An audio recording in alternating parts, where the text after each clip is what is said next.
ABC News with Glenn Lauder. A data encryption expert is urging the federal government to strengthen privacy laws as the Defence Department falls victim to a ransomware attack. It's believed hackers accessed the ForceNet service, which holds the records of up to 40,000 current and former Defence employees. Adjunct Associate Professor at the Australian National University, Dr Vanessa Teague, says it's hard to say why there's been an increase in data hacks after other recent security breaches at Optus and Medibank. They could be on the increase. It could be that companies are getting better at detecting them, which would be a good thing, or it could be that they're getting more honest about reporting them, which would also be a good thing. I really welcome recent efforts to increase fines under the Privacy Act. I think that's a good step forward that's long overdue. A defence strategist is welcoming plans for the United States to deploy nuclear-capable B-52 bombers to northern Australia. A Four Corners investigations uncovered plans to build dedicated facilities at the Tyndall RAAF base in the Northern Territory.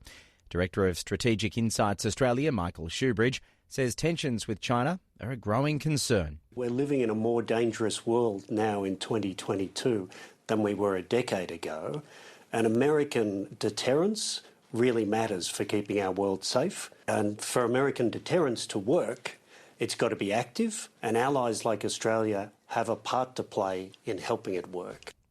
A modest increase to the official cash rates expected when the Reserve Bank Board meets tomorrow, despite the highest inflation rate recorded in 3 decades.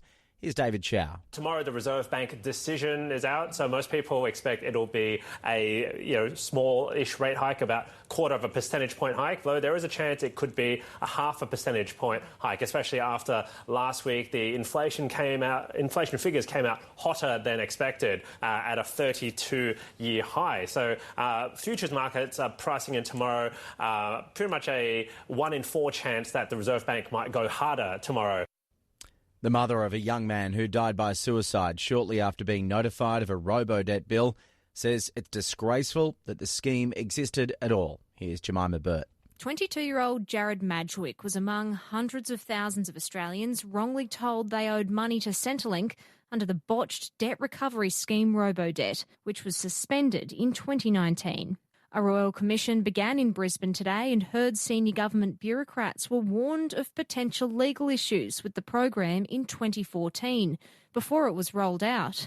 Jared Madgwick's mother, Kath, says it's appalling it went ahead despite the advice. It's just disgraceful that they had that advice and just continued anyway. The social services senior bureaucrat who received the legal advice is set to give evidence tomorrow. If you or anyone you know needs help, you can contact Lifeline on 13 11 14.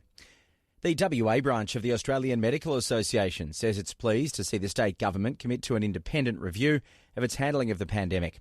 The Premier Mark McGowan's announced the plan, saying it's the right time to look back over the last 2.5 years, with WA's state of emergency ending on Friday.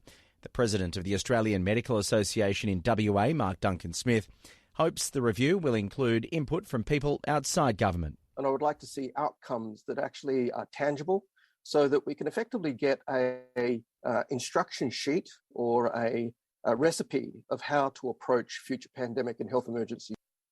Ukrainian officials are reporting a massive barrage of Russian strikes on critical infrastructure in Kyiv, Kharkiv and other cities. Kyiv's mayor says parts of the Ukrainian capital's cut off from power and water supplies as a result. Officials have also reported outages in the cities of Kharkiv and Zaporizhzhia.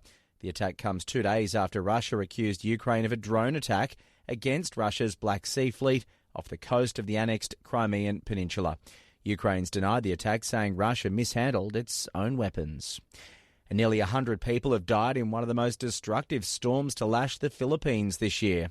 The government's main disaster response agency says at least 63 people are missing and dozens of others have been injured. Authorities say at least 53 of the 98 people who died were from the Maguindanao province, which was swamped by unusually heavy rains. A large contingent of rescuers with bulldozers have resumed retrieval work.